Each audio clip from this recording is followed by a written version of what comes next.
सुंदर असं निसर्ग दिसतो त्याला मी श्रेयस इथे ते जागा दाखवतो. श्रेयस काय बोलतो, कुठे बसायची जागा आहे? ओके कुठं जागा आहे? इथे मोबाईल पडला की डायरेक्ट खतम गाईच. कुछ नाही.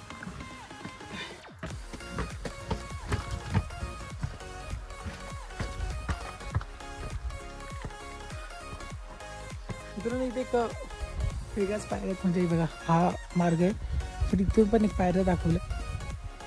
कदाचित शत्रूला हा चुकीचा मार्ग दाखवण्याचा असेल किंवा इथे पायऱ्या नाहीत तसं म्हणून आणि शत्रू परत या मार्गाने परत जाईल असं वाटतंय मला.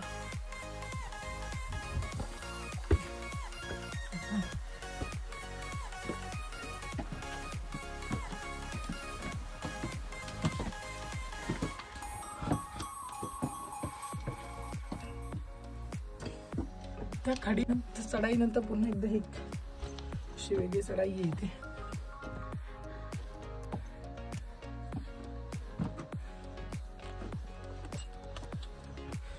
आणि इथे कसे कोपचे बनवले की त्यामध्ये आपण असा हात अटकवू आणि असं पुढे जाऊ म्हणजे खूपच छान असं. इथे कदाचित काय लिहिलं होतं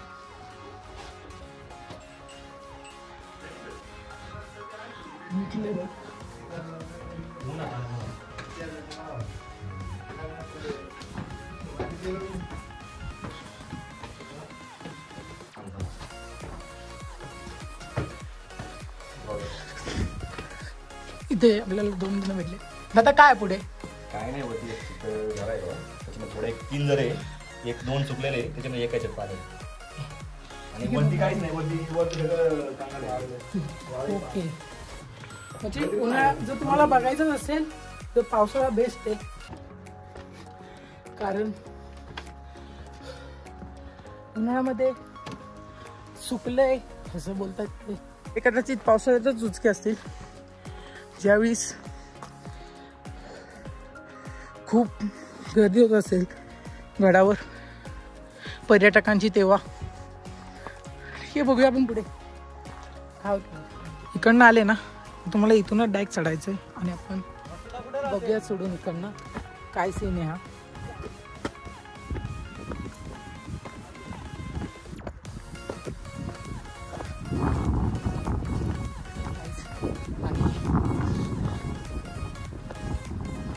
त्यासाठी एक लाईक करा नक्कीच मित्रांनो. खूपच वर आलो आणि बघा तो हाच तो झेंडा जो मग आपल्याला खालून दिसलेला आहे की तिथेही काहीतरी असेल पर्यटकांसाठी जे फक्त पावसाळ्यात असेल.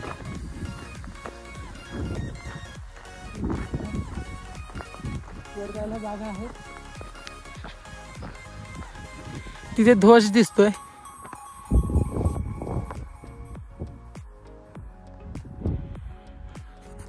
बघूया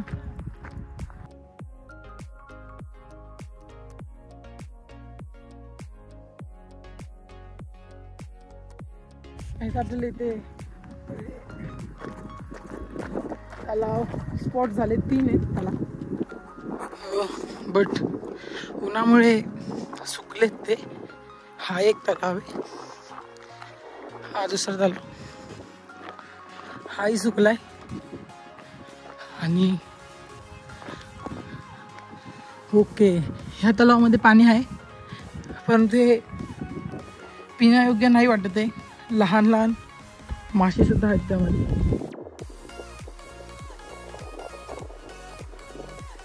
त्यामुळे हे पिण्यायोग्य पाणी वाटत नाही मला.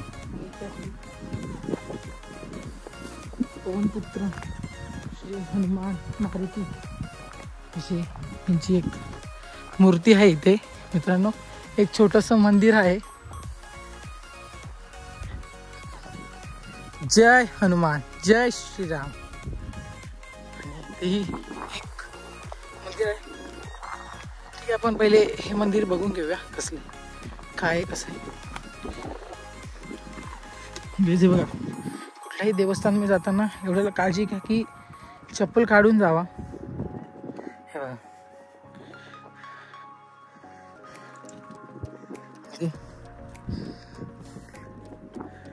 आणि इथेही तलाव होते किंवा तलाव होतं असं वाटतंय मला. आणि ते सुकलंय, परंतु हे आपले श्री शंकर भोलेनाथ यांचं मंदिर आहे. तिथेही सेम त्यांचंच आहे. ठीक आहे, आता आपण वर जाऊया. या मार्गाने वर जायचं आहे.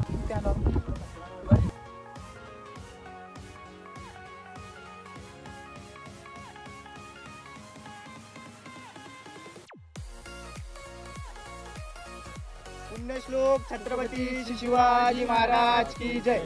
धर्मवीर छत्रपती संभाजी महाराज की जय. भारत माता की जय. हिंदू धर्म की जय. जय श्रीराम. जय जय श्रीराम. हर हर महादेव. हर हर महादेव.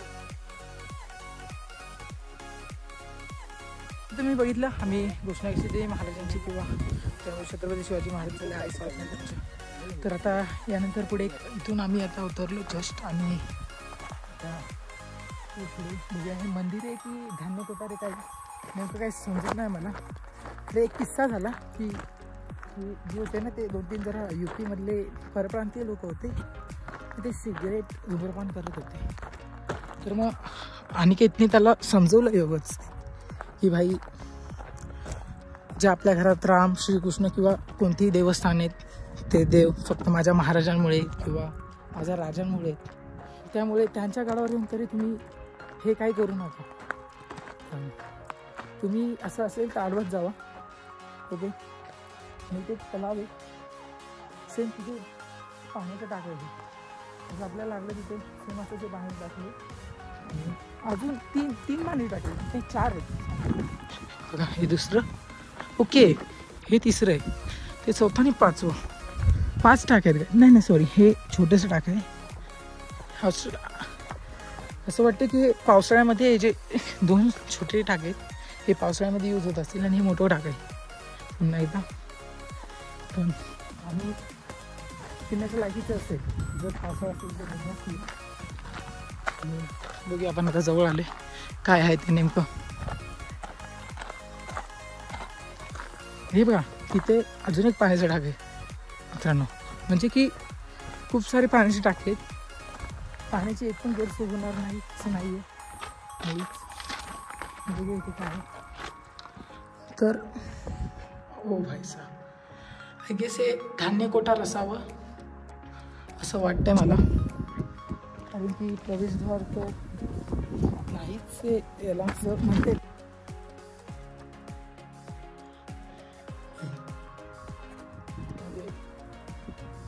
हिची घाण आहे, नाही खूप घाण आहे असं नाही लिहायचं. आपण आपल्या गडावर आलो आहे महाराजांच्या, आणि इथे तुम्ही तुमची नावं किंवा तुमच्या प्रेमिकाची नावं घेतात. ते चुकीचं मित्रांनो नाही केलं पाहिजे समाजाला. तसंच झालं की आपण आपलेच गड आपणच खराब करतो आणि मग आपल्या पिढीला काहीच नाही होत ना. ठीक आहे मित्रांनो, एवढाच होता गड, पूर्ण एक्सपोर्ट केला आपण. आणि बघूया आता इथे खाली उतरून काय होतं ते. जस्ट उतरलं आता आणि थोडं रिलॅक्स होतो गाडीमध्ये. बोल मेला मन जाग यावी अशी त्याची आशार. एंट्री घेतली आणि आता पोरं जस्ट फ्रेश झालेत सगळ्यांनी. कपडे चेंज करून घेतलेत सगळ्यांनी. आणि जस्ट आता आम्ही दर्शनाला जाऊ आणि दर्शनानंतर मग बघूया की पुढे काय प्लॅन होतो आहे. जस्ट माझा एक तर प्लॅन झाला की टेंट लावून झोपायचं आणि मग आरामात रिटर्न मारायचं.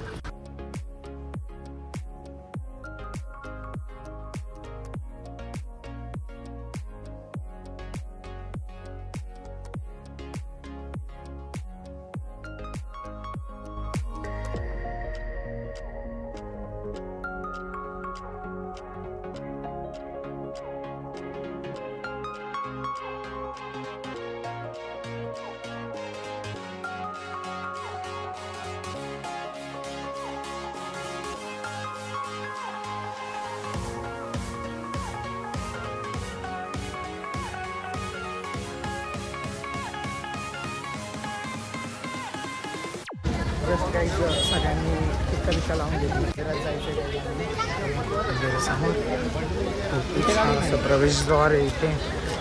खूप गाईज इथून एंट्री आहे बट 200 पर पर्सन तिकीट आहे. VIP दर्शनाची लाईन आहे ही. तर इथून 200 रुपये पर पर्सन. आता पुढून पण आहे लाईन असं वाटतं मला. एंट्री असेल तुमची जर तुम्ही येत असाल कधी पण तुम्हाला तर ही एंट्री त्र्यंबकेश्वरच्या मंदिरामध्ये जाणार आहे. आणि ती जी मागची वाली होती ती VIP साठी होती. आणि आता बघूया आपण 2 रस्ते आहेत तुम्हाला की 2 ते 3 रस्ते आहेत देणगीसाठी आणि नॉर्मलसाठी वेगळे. ठीक आहे मग तुम्ही याचंच लक्ष द्यायचं. पूर्ण दरवाजा दर्शनाकडे जाण्याचा मार्ग तर हा आहे मित्रांनो. पूर्ण दर्शनाकडे जाण्याचा मार्ग जो मोफत असेल आणि पेड नसेल मित्रांनो. ही फ्री एंट्री आहे. मग लक्ष द्यायचं तुम्हाला की तुम्ही कुठला मार्ग निवडताय. कारण की खूप 3 मार्ग आहे तिथे आणि त्यापैकी 2 मार्गावर 200 रुपयाचे चार्ज इथे जातो त्या VIP दर्शनासाठी. आणि हा जो आम्ही मार्ग निवडला हा फ्रीवाला आहे.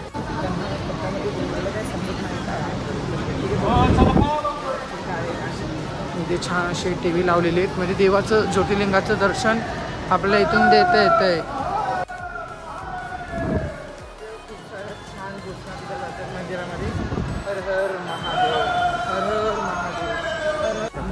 फायनली एका गेटजवळ आणि ही पहिली पायरी असेल आपल्याची. हर हर महादेव. खूप छान असं प्रवेशद्वार आणि या प्रवेशद्वाराला एकदम छान असे सेम त्या साईडला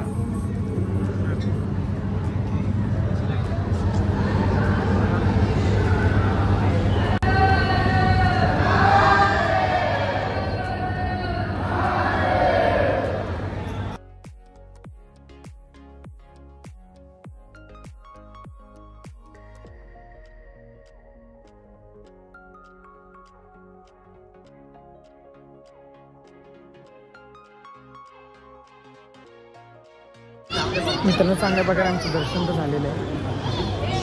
म्हणजे फोटो आणि व्हिडिओ अलाउड नव्हते त्यामुळे. नाही तर खूप छानच अशी व्हिडिओ काढले असते मी तुमच्यासाठी. तुमचे फोन्स व्हिडिओज कॅमेराज काहीच अलाउड नाही आतमध्ये. हां पण एक आहे की खाली ज्योतिर्लिंग आणि त्यावर असं लावलेलं आहे कारण की कुठल्याही वृद्ध स्त्रीला किंवा वृद्ध माणसाला किंवा वृद्धाला कुठल्याही प्रकारचा त्रास होऊ नये दर्शनाकरिता यासाठी त्यांनी खूप चांगली व उत्तम सोय केलेली आहे. आणि ही सोय मला आवडली मित्रांनो. आणि खूपच छान सोय होती काही दर्शन. आता जस्ट आम्ही बाहेर निघत होतो तर इथे ना एक 3 भाषेमध्ये माहिती लिहिलेली आहे की म्हणजे ज्योतिर्लिंग नेमकं काय किंवा त्र्यंबकेश्वर कसं आहे किंवा हे ठिकाण कसं प्रसिद्ध झालं असं थोडक्यामध्ये माहिती दिलेली त्या भागामध्ये. ते लोकं वाचत आहेत. मी वाचून घेतली. बघूया आता ड्रॉप एक्झिट करूया. थोडंसं टाईमपास म्हणून खायला आलो आम्ही हे मंदिरामध्ये दर्शन झाल्यानंतर. बघूया कसं लागतं. पोटॅटो फ्राईज आहे. चला मित्रांनो एक म्हणजे सीन झाला की तिथे नाश्ता केल्यानंतर आम्ही थोडे आराम केला आणि मग निघालो तर लवकरच. आता इथे आम्ही पुन्हा एकदा पेट्रोल भरायला आलो गाडीमध्ये. CNG पेट्रोल दोन्ही फुल केलं आणि निघूया आपल्या रस्त्याने. आणि हा ब्लॉग मी इथेच एंड करतो आहे. आणि ब्लॉग कसा वाटला हे नक्की सांगा. कमेंट लाईक आणि सबस्क्राईब नक्की करा मित्रांनो. इंस्टाग्रामलाही फॉलो करा. बायोमध्ये लिंक आहे. Tata bye bye.